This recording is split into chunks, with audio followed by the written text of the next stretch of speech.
పాలమూరు పిల్లగాడు బయలుదేరేనే ప్రపంచ వేదిక మీద ప్రజల పాటై నిలిచేనే.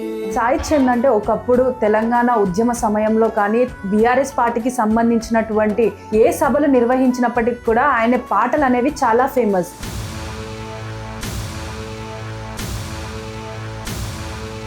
ప్రస్తుతం మనతో పాటు సాయి చంద్ గారి తండ్రి వేద వెంకటరాములు గారు ఉన్నారు. మీరు కూడా పాటలు పాడుతూ ఉంటారు అని కూడా తెలుసు. ఒక పాట పాడండి అని అంటే మీరు ఏ పాట పాడతారు?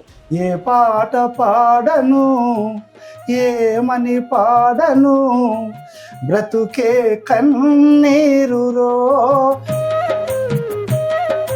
సాయి చరణ్ లేని లోటు గురించి చెప్పమంటే ఒక తండ్రిగా మీరు ఏం చెప్తారు? ఒక్క కన్న తల్లిదండ్రుల ముందర కన్న బిడ్డలు చనిపోకూడదు. ఆయన లేనటువంటి ఆ సభ అసలు సభలానే లేదు, మాటలు వాళ్ళ క్యాడర్ నుంచే వచ్చాయి. ఒక హోటల్లో భోజనం చేసాం మధ్యాహ్నం. మా ఊరు ప్రజలు ఉంటారు, వాళ్ళు వచ్చి నన్ను హత్తుకొని ఏడ్చి అసలు మిమ్మల్ని చూడడం కూడా మాకు చాలా దుఃఖం వేస్తుంది. ఆగిపోయినది మాట, మూగపోయినది పాట. మీ కోడలు గారు పొలిటికల్ గా రావడం కూడా కొంతమంది విమర్శిస్తున్నారు. అనేక మంది అట్లా చనిపోయిన వాళ్ళ కుటుంబాలు ఉంటే వాళ్ళని, వాళ్ళ భార్యల్ని, వాళ్ళ కూతుర్లని తీసుకొచ్చిన క్రమం అయితే ఉంది కదా.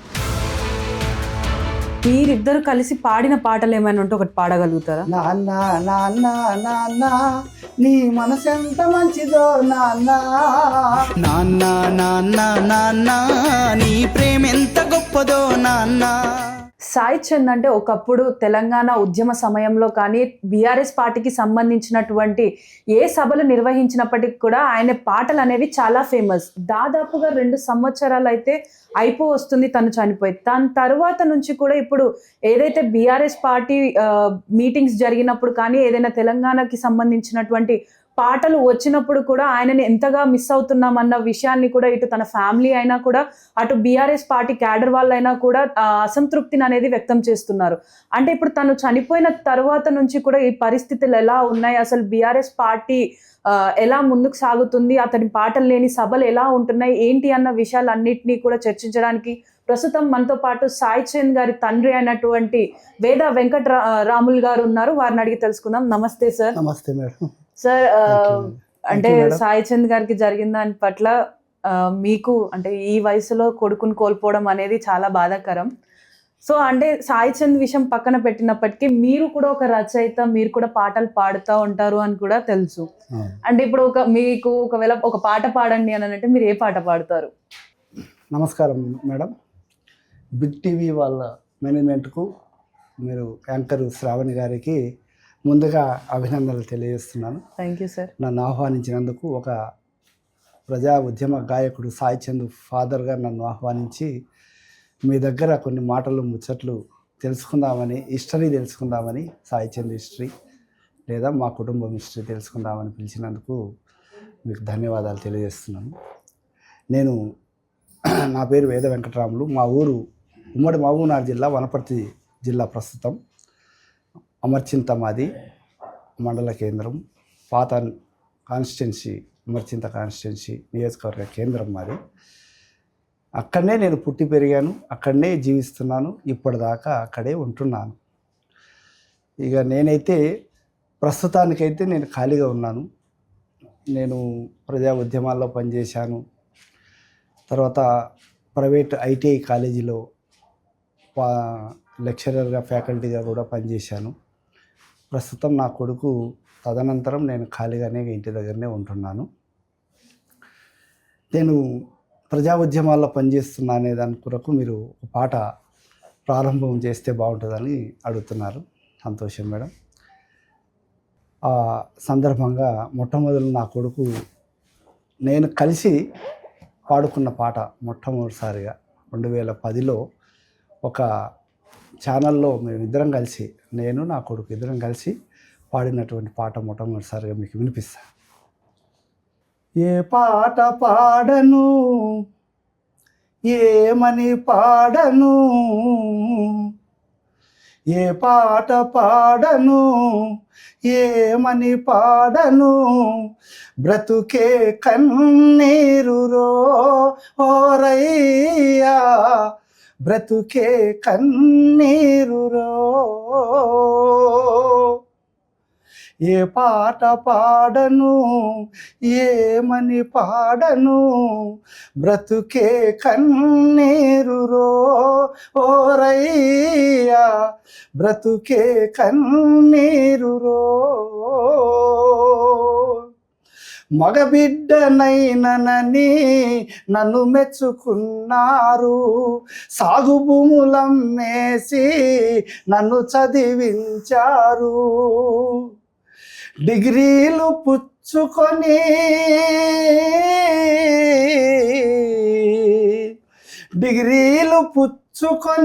దిక్కులు చూస్తున్నాను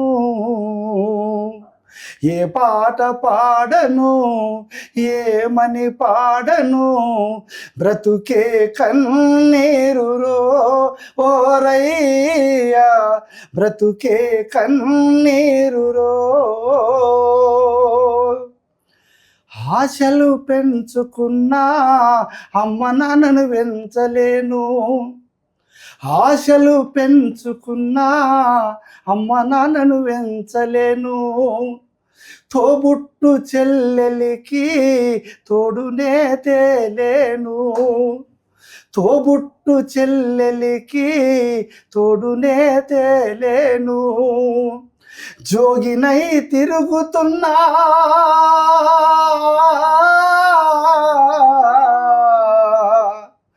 జోగినై తిరుగుతున్నా నిరుద్యోగినై నేను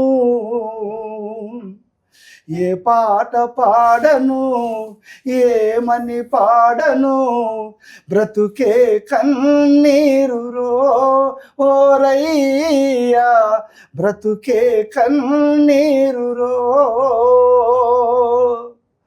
అవస్థ పోయేటి వ్యవస్థ ఎప్పుడొచ్చు ఈ కుళ్ళు సమాజం ఏ రోజు మారేనో ఆ రోజు పాడుతా నిండు మనసుతో పాట ఆ పాట పాడుతా ఆట ఆడుతా నిండు మనసుతో పాట నే పాట తెలంగాణ పాట నే పాట తెలంగాణ ఉద్యమ పాట. చాలా బాగా పాడారు సార్. సార్ అంటే పాటలు ఒక పక్క పెడితే ఒక తండ్రిగా సాయి చరణ్ లేని లోటు గురించి చెప్పమంటే ఒక తండ్రిగా మీరు ఏం చెప్తారు? ఒక్క కన్న తల్లిదండ్రుల ముందర కన్న బిడ్డలు చనిపోకూడదు.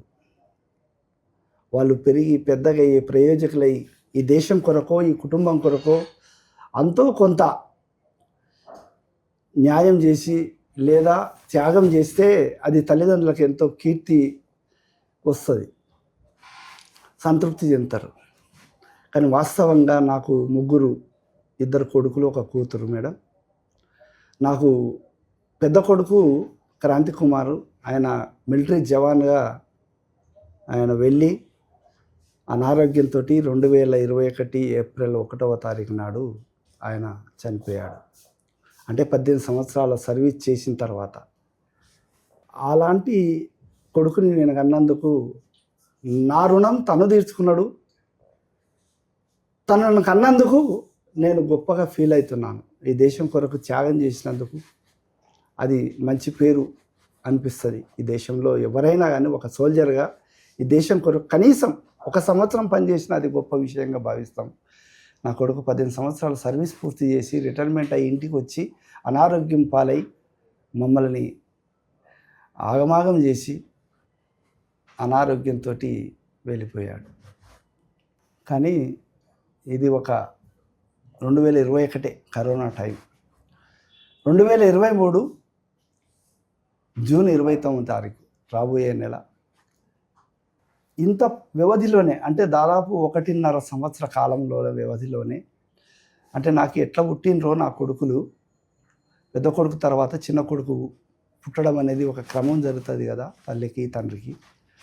అలాగనే ఈ భూమి మీద వచ్చి ఆడి పాడి ఎన్నో త్యాగాలు చేసి వెళ్ళిపోయారు. సేమ్ అదే వ్యవధిలోనే సాయి చంద్ కూడా తన పుట్టుకకు సార్థకత తెచ్చుకొని 2023 1.5 సంవత్సరం వ్యవధిలోనే పుట్టిండ్రు ఇద్దరు పిల్లలు, పెద్ద కొడుకు చిన్న కొడుకు. ఆ క్రమంలోనే పెరుగుతున్న క్రమంలోనే మంచి ప్రయోజకులయ్యే క్రమంలో సాయి చంద్ కూడా చనిపోవడం అనేది నాకే కాదు, నా కుటుంబానికే కాదు, తన భార్య పిల్లలకే కాదు, మొత్తం ఈ తెలంగాణ సమాజానికే ఒక తీరని లోటు.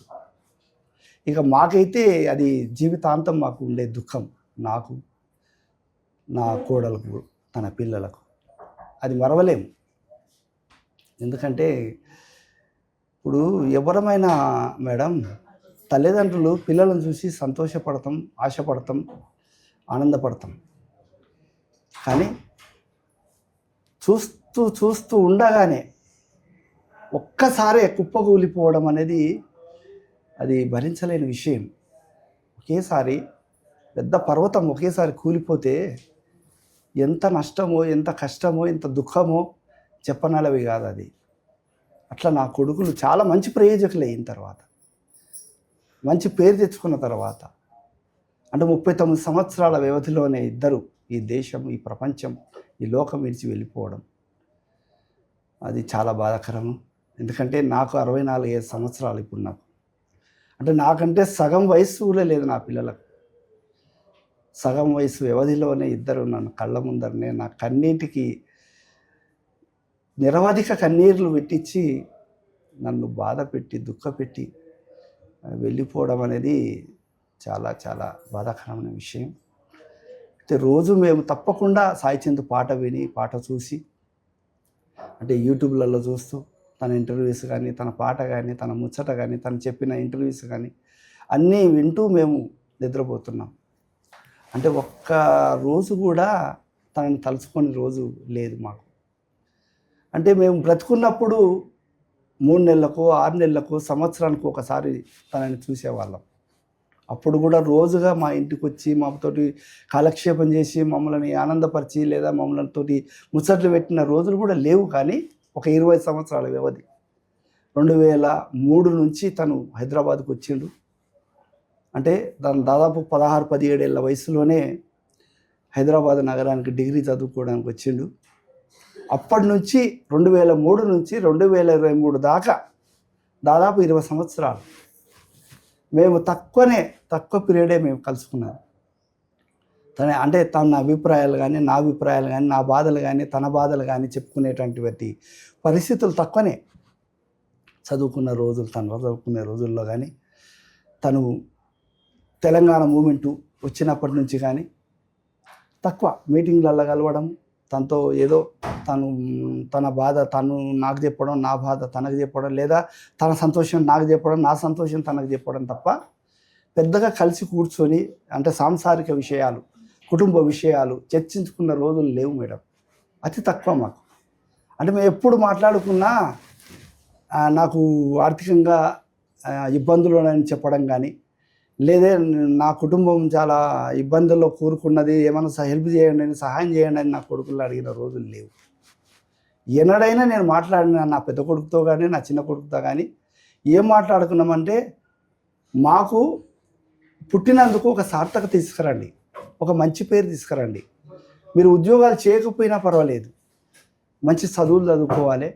ఈ సమాజంలో ఫలానా వాళ్ళ కుటుంబం పిల్లలు లేదా ఫలానా వెంకటరాముల పిల్లలు మంచిగా ఎదిగిండ్రు, ఒక మంచి పేరు తెచ్చిండ్రు, మా ఊరికి మంచి పేరు తెచ్చిండ్రు, లేదా మా బంధుత్వాల్లో కూడా ఫలానా కుటుంబం వాళ్ళని చూసి మనం నేర్చుకోవాలి, వాళ్ళని చూసి ఆదర్శంగా తీసుకోవాలి.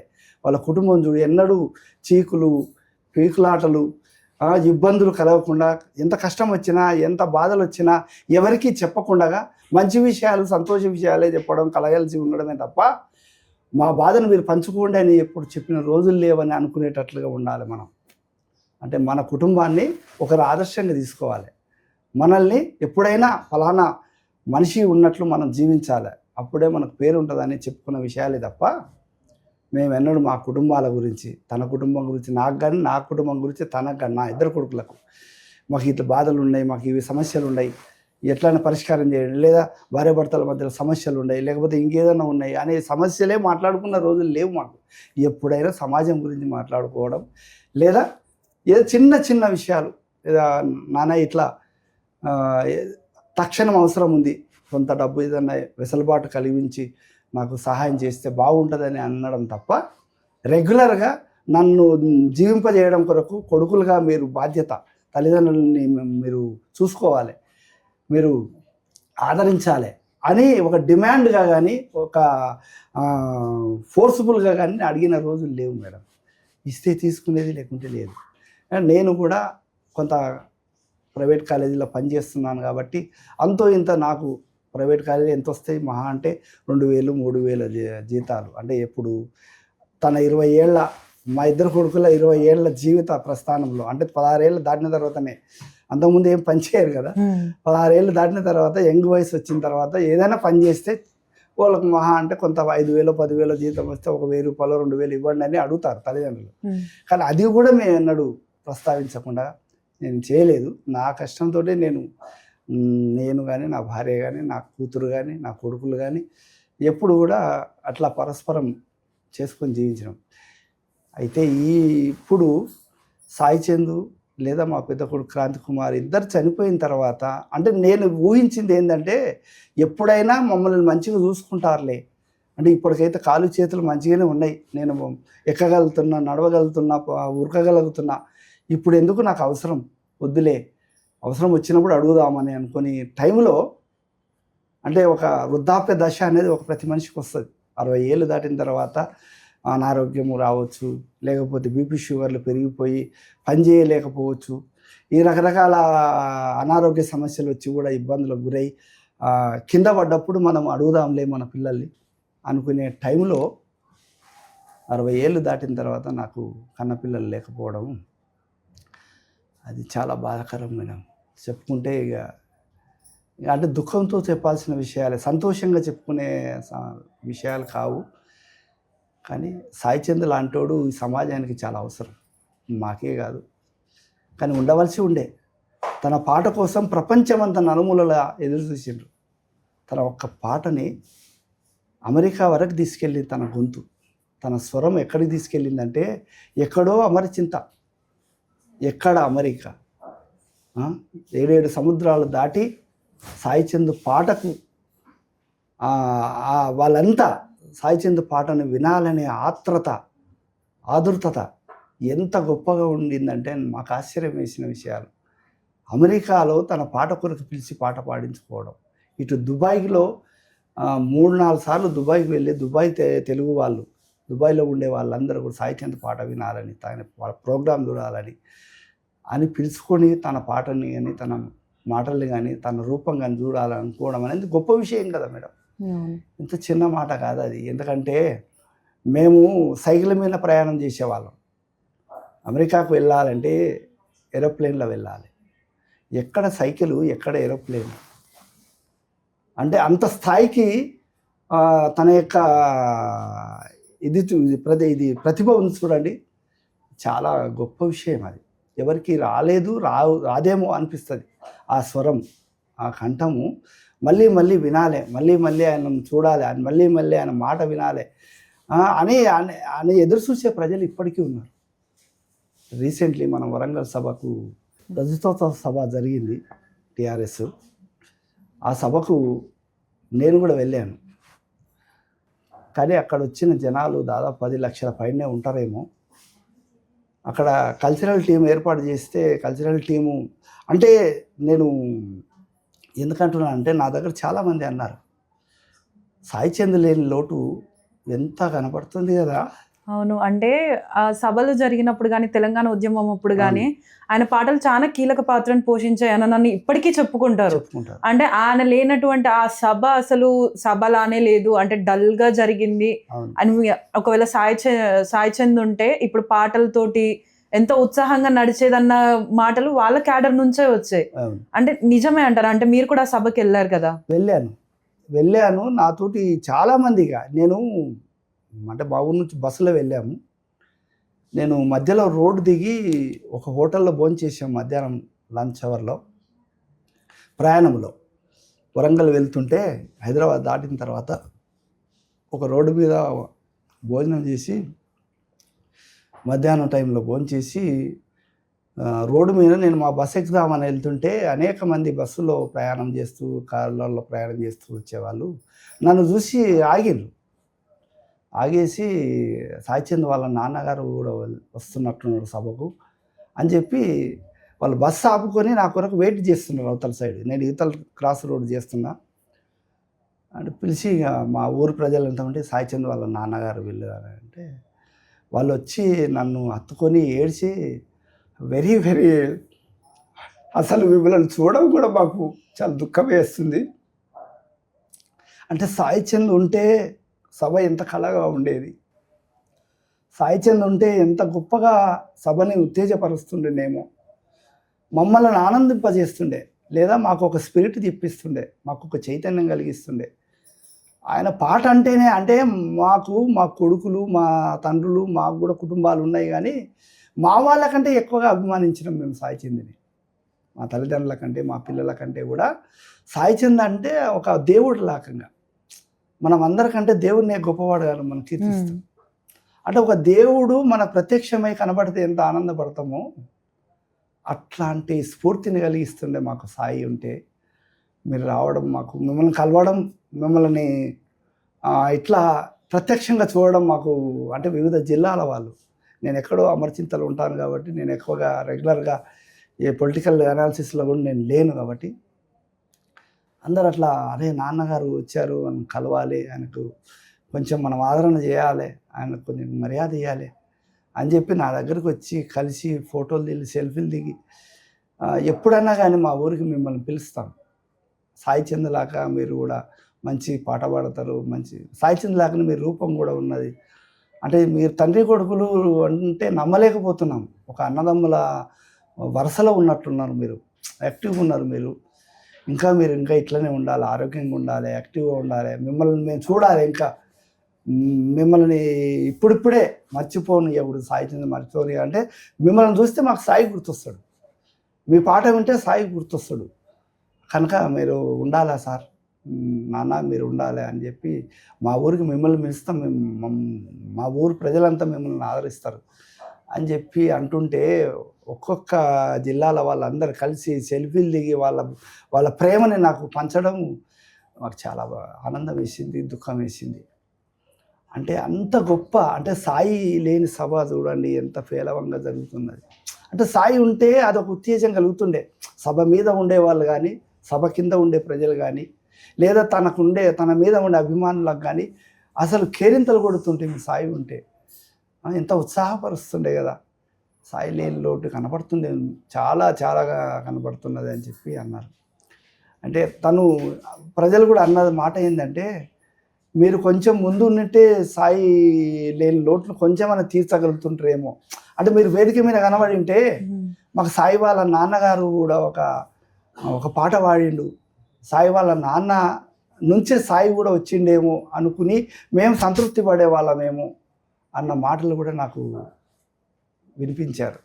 అంటే మిమ్మల్ని చూసింటే వేదిక మీద సాయం చూసినట్టే అనిపించేదేమో అని అన్నప్పుడు నాకు ఎంత సంతోషం అనిపించింది. సరే అవును, నేను అంటే మీరు వేరే అనుకోవద్దండి, అదేదో సాయిచంద్ యొక్క పాత్రని పూర్తి చేసేయడం అనేది కాదు. సాయిచంద్ లాంటి మనిషిని గుర్తుపెట్టుకోవడానికి గుండెల్లో ఒక ఫోటోలాగా ఆల్బమ్ పెట్టుకోవడం అనేది నన్ను చూస్తే అనుకోవడం అంటే అది నాకు చాలా సంతోషకరమైన విషయం. అంతేగాని నాకు ఏదో సాయిచంద్ లేడు, నాకు ఒక కిరీటము లేక ఒక పదవి ఇచ్చి నిలబెట్టి నన్ను చూస్తున్నారని కాదు. సాయిచంద్ ప్రేమని, సాయిచంద్ మీద ఉండే అభిమానాన్ని నాకు పంచి ఇవ్వడం అనేది నాకు చాలా ఆనందం వేసింది. నిజమే కదా, నేను కనబడింటే అందరూ ఆనందపడుతుండ్రేమో, అందరూ సంతోషపడుతుండ్రేమో. అంటే నా కొడుకు ద్వారా నా ద్వారా నా కొడుకు ఇద్దరికి పరస్పరమైనటువంటి ప్రేమను పొందగలిగిన ఈ దేశంలో లేదా ఈ తెలంగాణలో పుట్టినందుకు మేము గర్వపడుతున్నాం. మాలాంటి కుటుంబాన్ని కొన్ని వేల మంది నా కొడుకుల్లాగా బిడ్డల్లాగా భావించి ఈనాటికి కూడా మా ఇంటికి వచ్చి నన్ను పలకరించి అనేక ప్రాంతాల నుంచి నా కాళ్ళు మొక్కిపోతున్నారు. నేను అవాయిడ్ చేస్తున్నా, వద్దు కాళ్ళు మొక్కద్దండి, పలకరించండి, ప్రేమను అందించండి, సానుభూతి చూపండి అని అంటే వింటలేరు. లేలే మీరు గొప్ప కొడుకుని కన్నారు. ఇంత గొప్ప కొడుకుని కన్నా తల్లిదండ్రులు చాలా అరుదు ప్రపంచంలో. గొప్ప గొప్ప వాళ్ళు కొద్దిమందే ఉంటారు. అంటే మహాత్మా గాంధీ లాంటి వాళ్ళు, భగత్ సింగ్ లాంటి వాళ్ళు, అల్లూరి సీతారామరాజు లాంటి వాళ్ళు, లేదా కొద్దిమంది గొప్ప గొప్ప త్యాగ పురుషులు ఈ దేశం కొరకు, ఈ ప్రపంచం కొరకు, సైంటిస్టులు కొద్దిమంది ఉంటారు. అందరము కాలేము, సైంటిస్టులను కాలేము, అందరము కళాకారులం కాలేము, అందరము నాయకులం కాలేము, అందరం దేశాన్ని వెళ్ళేటటువంటి ప్రైమ్ మినిస్టర్లను కాలేము, రాష్ట్రపతులను కాలేము, ముఖ్యమంత్రులను కాలేము. కానీ కొద్దిమందికే ఉంటుంది ఆ ఒరబడి కానీ ఆ ఇది నైపుణ్యం కానీ. అలాంటి కొడుకుల్ని కన్నారు మీరు.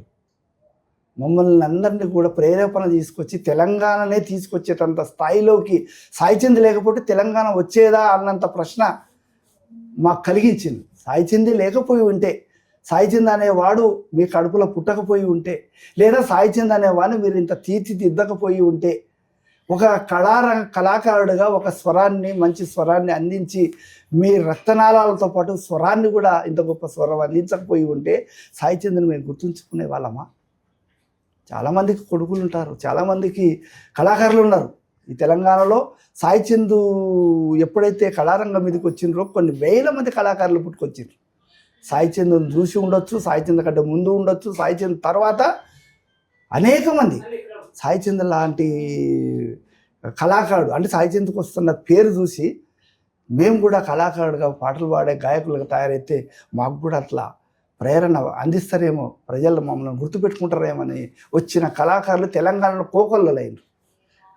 అయినప్పటికీ కూడా నేటికి సాయిచంద్ లేని సభలు ఉల్లాసవంతంగా లేవు, ఉత్ప్రేరణగా లేవు, ఉత్సాహభరితంగా లేవు, ఆనందభరితంగా లేవు అని అనిపించుకునే మాటలే వినపడుతున్నాయి.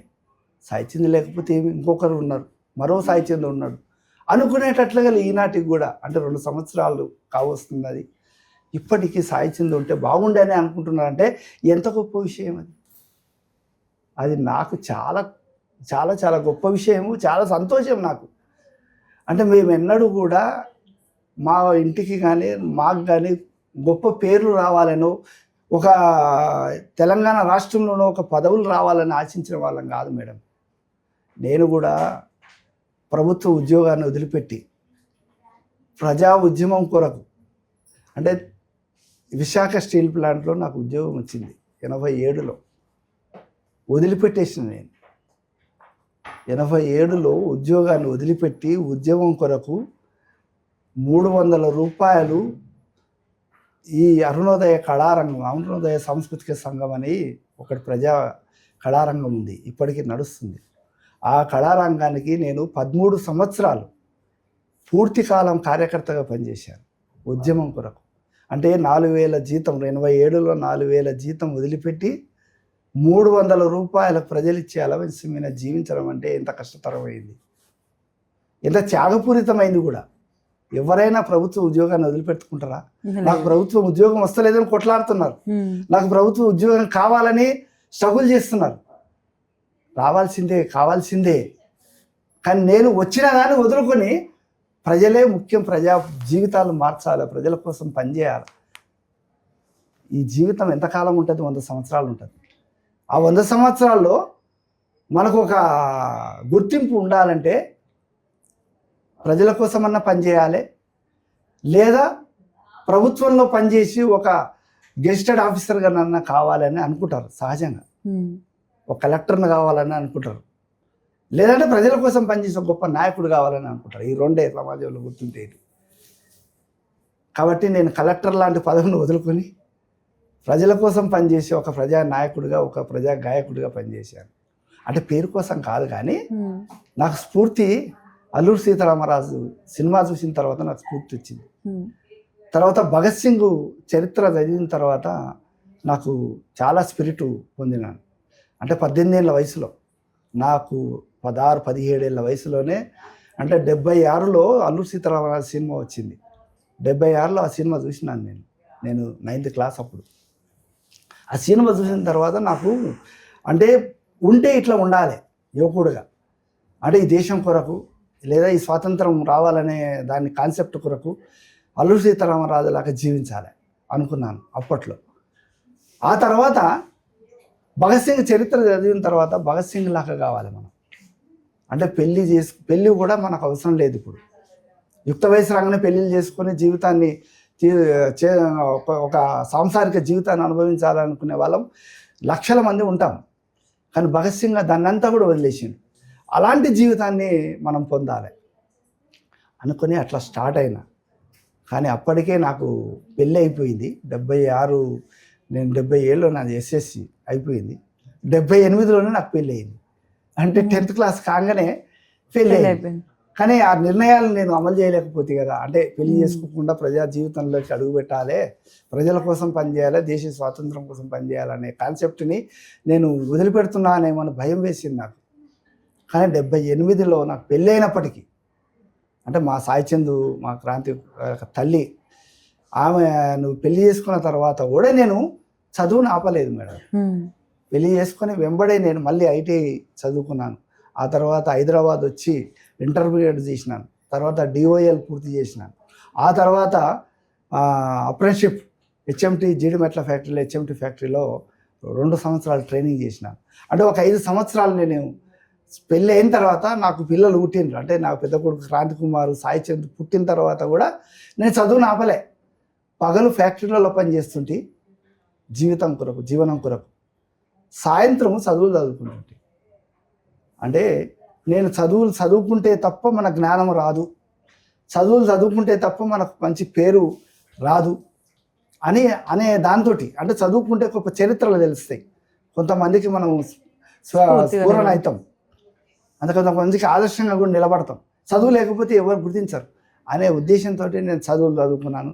సొంతంగానే చదువులు చదువుకొని నా పిల్లల్ని, నా భార్యను కూడా చూసుకుంటూ అట్లా జీవనం. అంటే నేను ఒక ఉద్యమ స్ఫూర్తితోటి పెరిగిన. అట్లా ఆ రకంగా ఇంకా చదువులు ఆపేశాను, ఉద్యోగాన్ని ఆపేశాను. ప్రజా ఉద్యమంలోకి వచ్చేసి 13 సంవత్సరాలు, దాదాపు దీర్ఘకాలికంగా 13 సంవత్సరాలు. అంటే నా కొడుకులు 10th క్లాస్ అయ్యే వరకు, ఇద్దరు కొడుకులు 10th క్లాస్ అయ్యే వరకు నేను పూర్తికాలం కార్యకర్తగానే పనిచేసిన. అంటే సొంత ఉద్యోగం చూసుకోలేదు, సొంతంగా కూడా వేరే పనులు బిజినెస్ చేసుకోలేదు, సొంతంగా వేరే వ్యవసాయం చేసుకోలేదు. కేవలం ప్రజల కోసం పనిచేయడం, పొద్దున్న లేచి రాత్రి పడుకునే వరకు ప్రజల జీవితాలు, ప్రజల సమస్యలు, ప్రజల బాధలు, ప్రజల కష్టాలు, ప్రజల కొరకే పోరాటాలు, దీంట్లోనే పార్టిసిపేషన్ నాది. ఇది చూసి సాయిచంద్ ఇన్స్పైర్ అయ్యింది. అంటే మా నాన్న ఎందుకు కొరకు పనిచేసిండు, మా నాన్న ఎందుకు ఈ ప్రజా కళారంగంలో పనిచేసిండు, అంటే మమ్మల్ని కూడా పట్టించుకోకుండా, అంటే మా ఆకలి దూపల్ని కూడా, మా అమ్మ కష్టపడుతుంది, బీడీ కార్మికులుగా పనిచేస్తుంది, మేము చిన్నపిల్లలము, మా జీవన విధానాలను కూడా అంత పట్టించుకోకుండా, అంటే మేము ఆకలి కొన్నామా, దూప కొన్నామా, మేము ఏం చేస్తున్నాము, మాకు ఏదైనా డబ్బులు కూడా అవసరం వచ్చింది అన్నప్పుడు కూడా సరిగా పట్టించుకోకుండా ప్రజల కొరకే పనిచేస్తున్నాడు మా నాన్న. గొప్ప విషయం అనుకున్నాడు మెల్లమెల్లగా. ముందు అరే మా నాన్న ఎందుకు ఇట్లా చేస్తున్నాడు, ఎందుకు ఇట్లా మమ్మల్ని పట్టించుకోకుండా సంసారం వదిలిపెట్టి ఇట్లా చేస్తున్నాడు అని అనుకుని ఉండొచ్చు మా భార్య కానీ మా పిల్లలు కానీ. కానీ క్రమేణా నేను బోధన కూడా చేస్తున్నా. అంటే ఎందుకొరకు మనం పనిచేయాలి, ఎందుకొరకు ఈ సమాజం కొరకు ఉండాలి. మనం ముందే దళితులం, అంటే అంటరాని కులం అనేది ఒకటి దళిత జాతి ఈ దేశంలో, అదొక చీడపురుగులాగా. అలాంటి కుల వ్యవస్థలో మనం ఉన్నాం. ఈ వ్యవస్థలో ఉండేవాళ్ళు అతి కొద్ది మంది ఉంటారు. అంటే అంబేద్కర్ లాంటి వాడు ఏ స్థాయికి వచ్చిండు, రాజ్యాంగాన్ని రాసేటటువంటి స్థాయికి వచ్చిందంటే ఆయన జీవితము ఎంత గొప్పగా ఉందో చెప్పాలి. ఎంత గొప్ప జీవితాన్ని ఆయన ఎన్ని కష్టాలు అనుభవిస్తే ఆ స్థాయికి వచ్చి ఉంటాడు.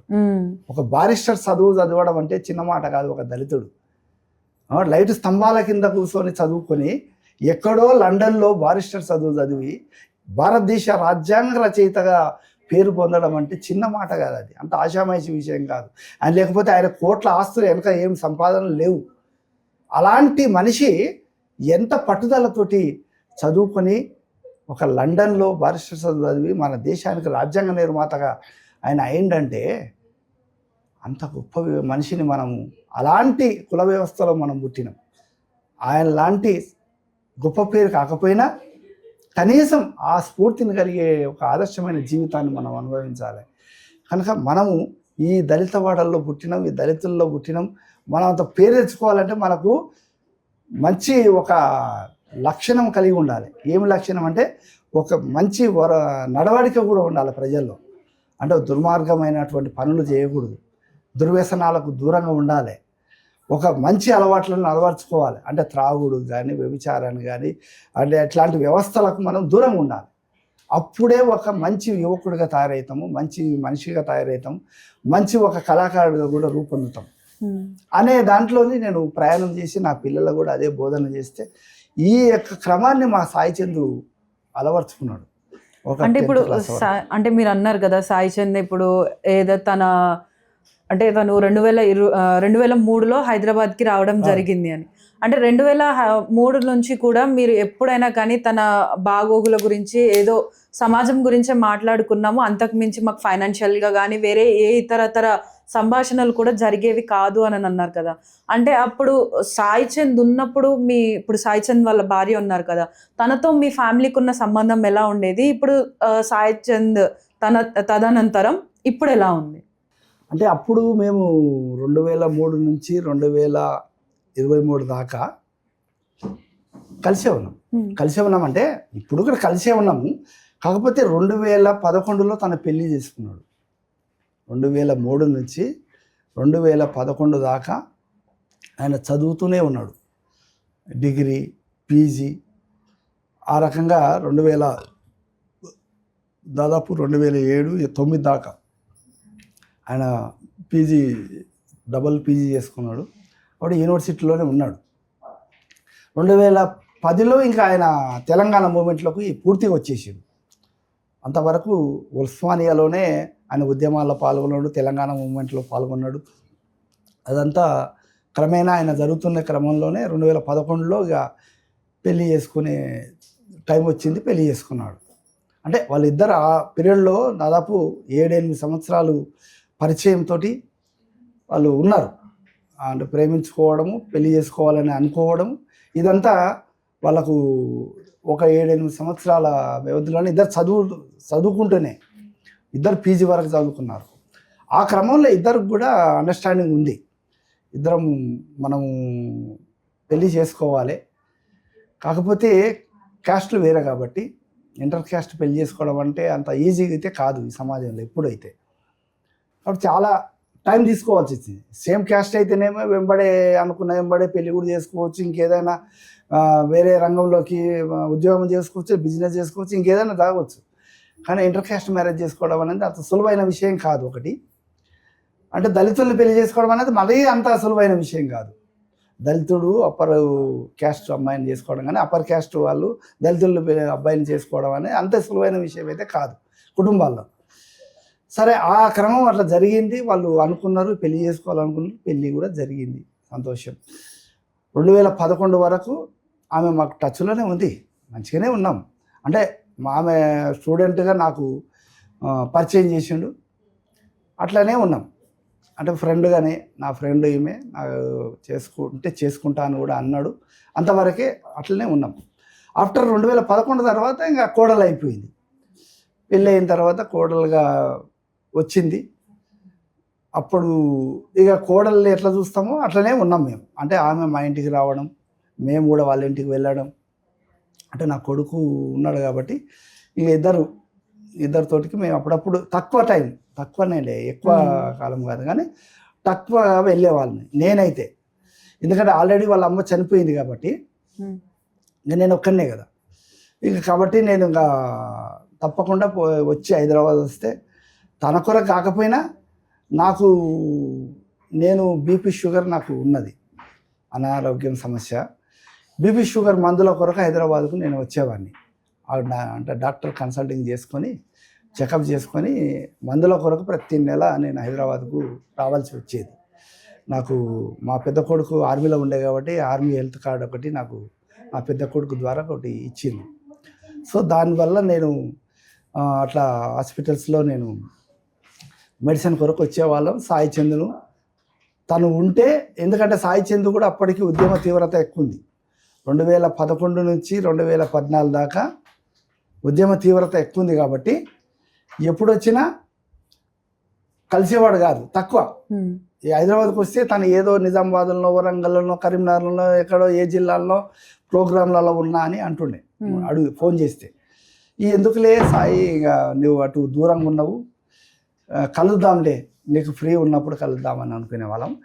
అతి తక్కువ 2011 నుంచి 2023 దాకా ఆయన ఉద్యమాల్లోనే ఉన్నాడు. తెలంగాణ రాకముందు 2014 దాకా అయితే ఇక అస్సలు కలవడం లేదు, ఆయనకు టైం లేదు.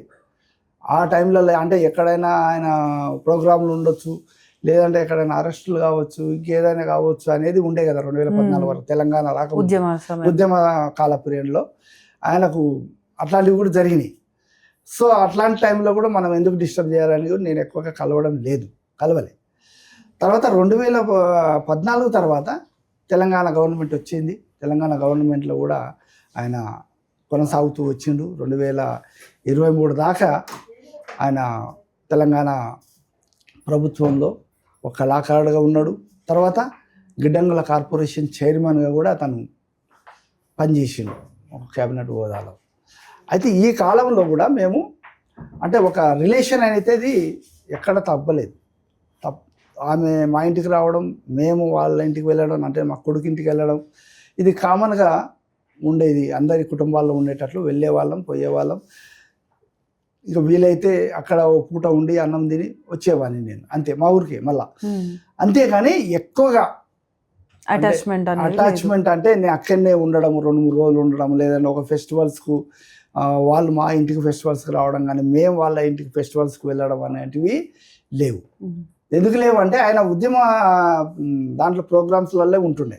అంటే మాకు ఎక్కువ టైం దొరకదు కాబట్టి ఒకవేళ మేము పలానా ఉగాదికి పండుగ ఉంది, లేదా సంక్రాంతి పండుగ ఉంది, సంక్రాంతి మంచిగా చేస్తాం, మేము ఉగాదిని మంచిగా చేస్తాం, లేదా ఒక కురుమూర్తి జాతర అని మా ఊరు సైడ్ పెద్దగా జరుగుతాయి, ఒక 1 నెల రోజులు. ఇట్లాంటివి కొంచెం అకేషన్స్ జరిగినప్పుడు పిలుచుకుంటాం రండి అని. తనకు వీలు కాదు, ఇక సరేలే అని వదిలేస్తాం అంతే తప్ప ఉద్దేశపూర్వకంగా మేము వాళ్ళ ఇంటికి వెళ్ళకూడదని కానీ వాళ్ళు మా ఇంటికి రాలేదని ఉద్దేశపూర్వకంగా కాదు, అన్ఫార్చునేట్గా జరిగినాయి అట్లా. అంతేగాని ఎప్పుడు కూడా మమ్మల్ని దూరం చేయలేదు, మేము కూడా వాళ్ళని దూరం చేసుకోలేదు. అట్లాంటి కాంటాక్ట్ అయితే ఉన్నాయి. రిలేషన్ అనేది కొడుకు కోడలు భావం ఉంది, మామ అత్తమ్మ అనే భావం వాళ్ళకుంది. మా నాన్న అంటే నా భార్య చనిపోయిన తర్వాత నేను సెకండ్ మ్యారేజ్ కూడా చేసుకున్నాను. తర్వాత ఒక పాప కూడా ఉన్నది ఇప్పుడు. కాబట్టి ఆ రకమైన ఫీలింగ్ కూడా లేదు. సరే మా అమ్మ చనిపోయింది, మా నాన్న మరో పెళ్లి చేసుకున్నాడు, మా అమ్మ చిన్నమ్మతోటి మేము ఎట్లా ఉండాలి, టచ్లో ఉండకూడదా అనే భావం కూడా కొంతకాలం ఉంటుంది. మరీ లేదని నేను చెప్పడానికి లేదు, అంటే కొంత ఉంటుంది, కొంత గ్యాప్ అనేది కొంత ఏర్పడుతుంది. కానీ మరీ గ్యాప్ కాదు, అంటే మరీ దూరం చేసుకొని వాళ్ళ అవసరం లేదు, ఆ కుటుంబమే నాకు అవసరం లేదన్నంత ఫీలింగ్ మా కొడుకు కానీ మా కోడలు కానీ లేకుండే. ఇది కొంతకాలం ఇట్లా బాధపడ్డారు. తర్వాత ఓకే సెటిలైట్ అయిపోయినాం. సో అంటే ఇప్పుడు సాయి చంద్ తర్వాత తన భార్య అంటే మీ కోడలు గారు పొలిటికల్గా రావడం కూడా కొంతమంది విమర్శిస్తున్నారు. అంటే తన సాయి చంద్ అంటే పార్టీలో ఉన్న ప్లేస్ని తన భార్య నివృత్తి చేయడానికి ఇలా పొలిటికల్ ఎంట్రీ ఇచ్చిన దానికి కొంతమంది విమర్శిస్తున్నారు. దాని గురించి మీరేమంటారు? అంటే మేడం, రాజకీయాల్లో మా కుటుంబమే అని కాదు, రాజకీయాల్లో జరుగుతున్న క్రమం ఏంటంటే, ఎవరైనా ఒక ఎమ్మెల్యే చనిపోయింది అనుకోండి, ఫస్ట్ ఎవరిని ఆలోచిస్తారంటే ఎమ్మెల్యే కుటుంబం గురించి ఆలోచిస్తారు. ఒక ఎమ్మెల్యే గారు లేదా ఒక హోదాలో ఉండి ఒక పదవిలో ఉండి చనిపోయి ఉంటారు అనుకోండి, ఎవరైనా అన్ఎక్స్పెక్టెడ్గా ఫస్ట్ ఎవరిని ఆలోచిస్తారు వాళ్ళంటే వాళ్ళ కుటుంబం గురించి ఆలోచిస్తారు. అంటే తన తల్లిదండ్రులు ఉండొచ్చు, అన్మ్యారీడ్గా ఉంటేనేమో తల్లిదండ్రుల గురించి ఆలోచిస్తారు, పెళ్ళి అయితేనేమో భార్యనా కొడుక కూతురా అనే దాని గురించి ఆలోచిస్తారు. అంటే వాళ్ళని మనం ముందుకు తీసుకొస్తాం, రాజకీయాల్లోకి వాళ్ళని ఎంటర్ చేద్దాం అని రాజకీయాల్లో ఉండేటటువంటి ఇది క్రమం అయితే ఉంది. మాదొక్కటి కొత్తగా కాదు, ఇది అనేక మంది అనేక మంది అట్లా చనిపోయిన వాళ్ళ కుటుంబాలు ఉంటే వాళ్ళని, వాళ్ళ భార్యల్ని, వాళ్ళ కొడుకుల్ని, వాళ్ళ వాళ్ళ కోడళ్ళని, కూతుర్లని తీసుకొచ్చిన క్రమం అయితే ఉంది కదా. ఇలాంటిది కొత్తగా ఏం కాదు. అయితే సాయి చందు అయితే ఎమ్మెల్యే కాదు, ఒక ఎమ్మెల్సీ కాదు, ఒక ఎంపీ కాదు. ఇదైతే 3 అయితే పదవులు అయితే లేవు సాయికి. ఏముందంటే చైర్మన్ పదవి ఉంది, నామినేటెడ్ పోస్టు, గిడ్డంగుల కార్పొరేషన్ చైర్మన్ పదవి అనేది. అది కూడా క్యాబినెట్ హోదా కలిగిన పదవి కాబట్టి ఆయన ఇంకా అప్పటికే ఇంకా పూర్తి కాలే ఆ పదవి. 1.5 సంవత్సరం అయింది, 2 సంవత్సరాల వ్యవధి అది నామినేటెడ్ పోస్టు పదవి కాలం. 1.5 సంవత్సరం అయింది తన పదవి కాలం పూర్తి కాకముందే చనిపోయింది. ఇంకా 6 నెలలు ఉంది అప్పటికి. అయితే అప్పుడు వెంబడే కేసీఆర్ సారు ఎందుకు ఆమెను తీసుకురావాల్సి వచ్చింది, మా కోడల్ని ఎందుకు తీసుకురావాల్సి వచ్చింది కేసీఆర్ సార్ అంటే, నాకు తెలిసి, నేను మొత్తం వాళ్ళ అంతరాత్మల గురించి నేను మాట్లాడతలేను కానీ నాకు తెలిసి సాయి చంద్ అంటే కేసీఆర్ సారు ఒక దత్తపుత్రులాగా స్వీకరించిండు. ఇది నేను చెప్పడం కాదు, వాళ్ళు చెప్పిన విషయమే. అంటే రాజకీయాల్లో ఉండేవాళ్ళు, అంటే అందరికంటే కూడా ఎమ్మెల్యేలకు, ఎంపీలు, అనేక మంది మినిస్టర్లు వాళ్ళందరూ ఉన్నప్పటికీ కూడా సాయి చంద్ లాంటి అనేవాడు తనకు పదవి లేకపోయినా ఒక ఉత్తమ కార్యకర్తలాగా, ఒక నిస్వార్థ కార్యకర్తలాగా, ఒక త్యాగపూరితమైన కార్యకర్తలాగా పనిచేసిండు. ఆయన పదవి కొరకు రాలే, తెలంగాణ కొరకు వచ్చిండు. ఆయన తెలంగాణ అనేది ఆ నినాదంతో వచ్చినవాడు సాయి చంద్ అనేవాడు. తెలంగాణ గొంతుకయ్యి గుండెలో నిలిచిపోయినటువంటి సాయి చంద్ ఏ పదవి కొరకో, ఏ కిరీటం కొరకో రాలేదు. ఆయన కేసీఆర్ను నమ్మి వచ్చిండు. అంటే కేసీఆర్ని తెలంగాణ తీసుకొస్తాడనే ఒక నిజాయితీగా నమ్మి వచ్చిండు. ఆయన ఏ పదవి ఇస్తాడని నమ్మి రాలే. ఆయన ఆ రోజు ఒక కళాకారుడిగా ప్రవేశం జరిగితే చాలనుకుని వచ్చినోడు సాయి చంద్. అందులో కింది కులాల్లో పుట్టినోడు, అందులో కింది నుంచి కష్టపడి, అంటే తనే కాదు వాళ్ళ కుటుంబం కానీ, వాళ్ళ నాన్నగారు కానీ, వాళ్ళ తాతగారు కానీ అనే అవమానాలు ఎదుర్కొంటూ, కష్టాలను ఎదుర్కొంటూ కష్టపడి పైకి వచ్చిన వాళ్ళు. అలాంటి కుటుంబాల్లోకి వెళ్ళి, అలాంటి దీన వ్యవస్థలోకి వెళ్ళి వచ్చినటువంటి సాయి చంద్ని ఈ స్థాయికి ప్రజలందరూ గుర్తించుకున్నారు. మళ్ళా నాట్ ఓన్లీ కేసీఆర్ సార్ కాదు, ప్రజలందరూ కూడా అప్పటికి సాయి చంద్ లాంటి వాడు కళాకారుని వదిలిపెట్టకూడదు, సాయి చంద్ లాంటి కళాకారుని వదిలిపెడితే ఉద్యమానికి కానీ ఉద్యమం కానీ నష్టం జరుగుతుందేమో అనేటటువంటి పరిస్థితి కూడా వచ్చేసింది. అప్పటికే రసమై బాలకృష్ణ అన్న మీకు తెలుసు, ఆయన మంచి కళాకారుడు, తెలంగాణ మూమెంట్లో తీసుకొస్తున్నాడు కళారంగాన్ని. ఆ క్రమంలో సాయి చంద్ అనేవాడు ఒక గొంతుకు వచ్చింది.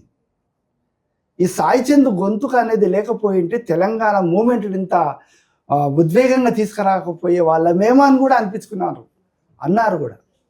సాయి చంద్ లాంటి వాడు మొత్తం తెలంగాణ అంతా తిరిగిండు. నాట్ ఓన్లీ జిల్లా ప్రాంతాలు, గ్రామీణ ప్రాంతాలు కూడా. ప్రతి పల్లెకు పిలిస్తే పోయిండు, ప్రతి ఎమ్మెల్యే పిలిస్తే పోయిండు, ప్రతి మండలాధ్యక్షుడు పిలిస్తే పోయిండు.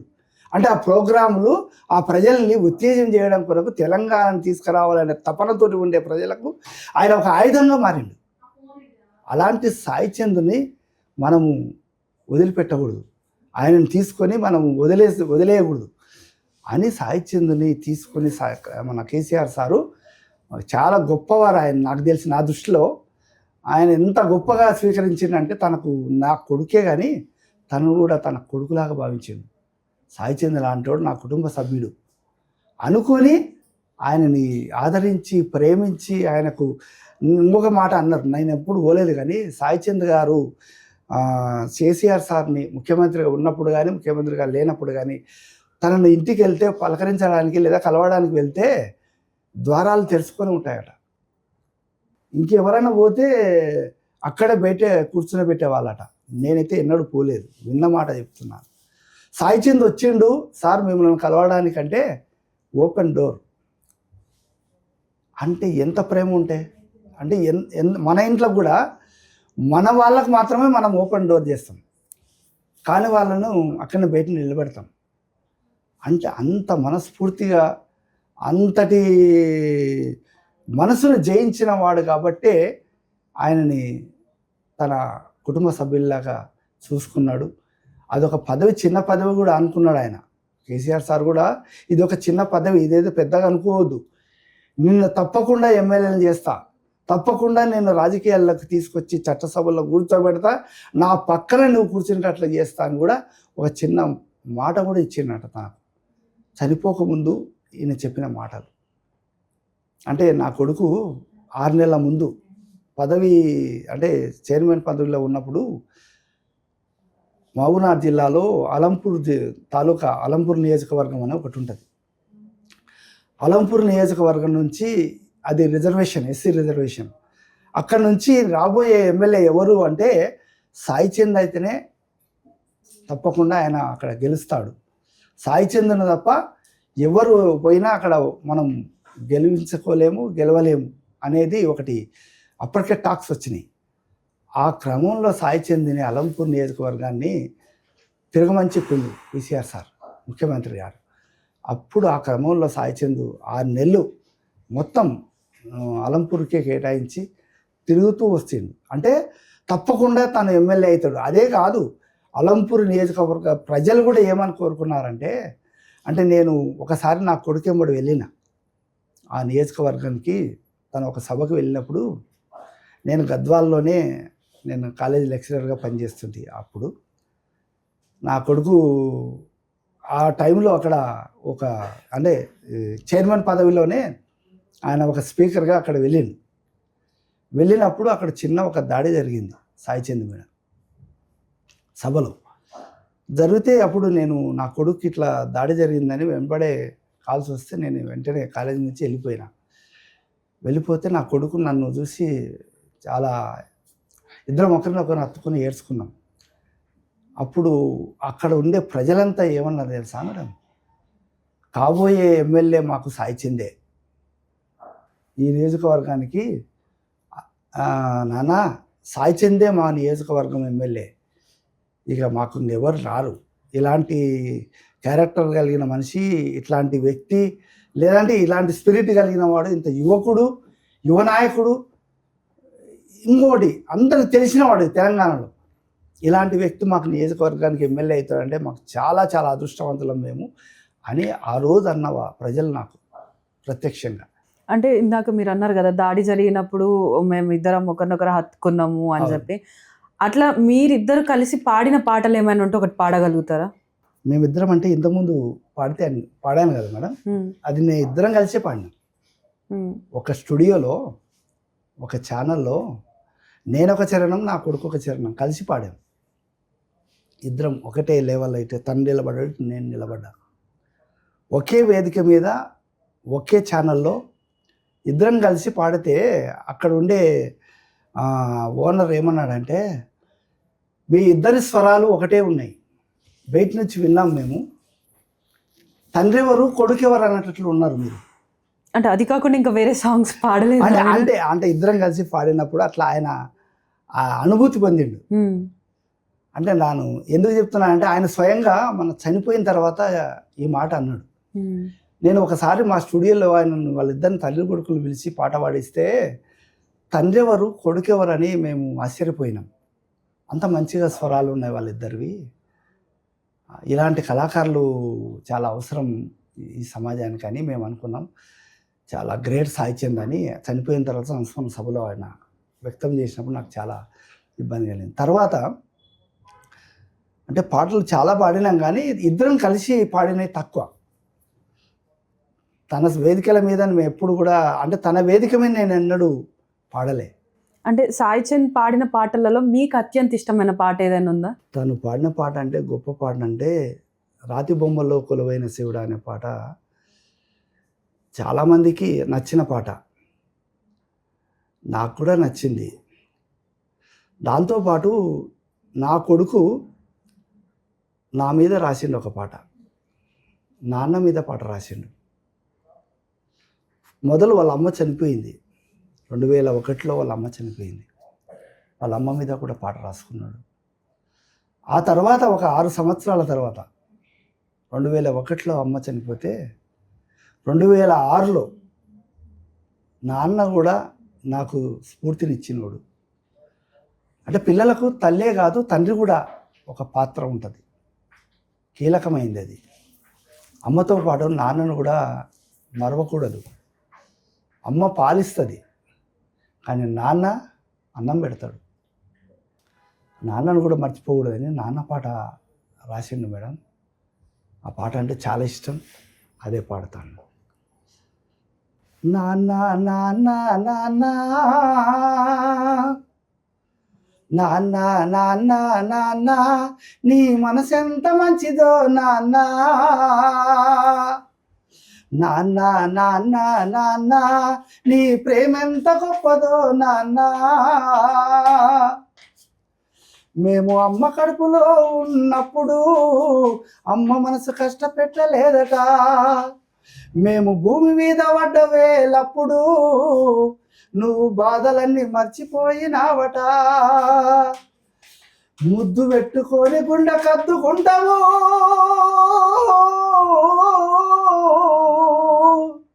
ముద్దు పెట్టుకొని గుండె కద్దుకుంటావు, బారసాల చేసి నువ్వు గౌరంగా చూసుకున్నావు. నాన్న నాన్న నాన్న నీ మనసెంత మంచిదో నాన్న, నాన్న నాన్న నాన్న నీ ప్రేమెంత గొప్పదో నాన్న. మా ఏలు పట్టుకొని నడక నేర్పినవు, నీ ఎదల ఎత్తుకొని మురిసిపోయినవు, మంచి చెడ్డలన్నీ మాకు చెప్పినవు, మేము ఎదుగుతుంటే నువ్వు పొంగిపోయినవు. బుద్ధులెన్నో చెప్పినవు, బుజ్జగించినవు, బుద్ధులెన్నో చెప్పినవు, బుజ్జగించినవు. మేము చిన్న తప్పు చేసిన చిరునవ్వుతోనే మన్నిస్తివి. నాన్న నాన్న నాన్న నీ మనసెంత మంచిదో నాన్న, నాన్న నాన్న నాన్న నీ ప్రేమెంత గొప్పదో నాన్న.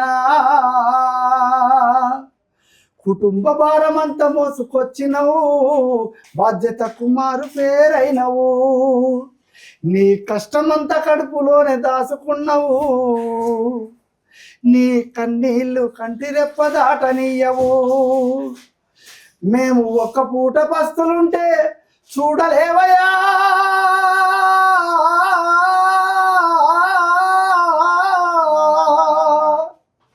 మేము ఒక్క పూట పస్తులుంటే చూడలేవయా, నువ్వు ఎన్ని పస్తులున్నావో మాకు చెప్పలేదయా.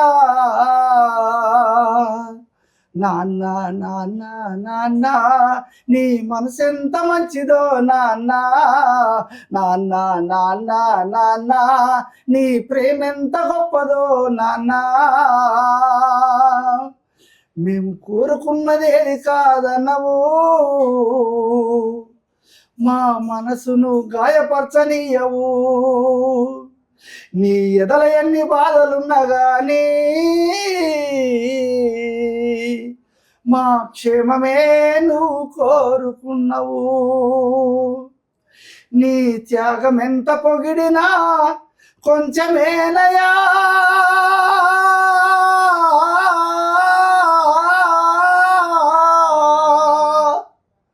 నీ త్యాగం ఎంత పొగిడినా కొంచెమేనయా. త్యాగశీలి నాన్న నీకు పాదాభివందనమయ్యా. Thank you sir, thank you so much. చాలా బాగా అంటే మీ అనుభూతిని, మీరు ఏ విధంగా బాధపడుతున్నారు ఏంటన్న విషయాలన్నీ కూడా, అదే విధంగా మీకు సాయి చంద్కి ఉన్నటువంటి సంబంధమైనటువంటి పాటలను కూడా పాడినందుకు చాలా థ్యాంక్ యూ సార్. సో చూస్తున్నారు కదా, అంటే ఉద్యమాల సమయంలో ప్రతి ఒక్కరిని ప్రేరేపించినటువంటి సాయి చంద్ అపస్మారకంగా చనిపోవడం అనేది తీవ్ర లోటుకైతే గురి చేసింది. అదేవిధంగా మా ఫ్యామిలీలో ఉన్నటువంటి 2 కొడుకులు కూడా ఇలా చనిపోవడం అనేది మాకు చాలా బాధాకరంగా ఉంది. అదేవిధంగా తను లేనటువంటి సభలో కూడా హాజరైనప్పుడు మాకు అతను లేని లోటు అనేది చాలా తెలుస్తుంది అని చెప్పేసి సాయి చంద్ తండ్రి అయితే చెప్పుకొస్తున్నారు. For more videos like this, subscribe Big TV channel.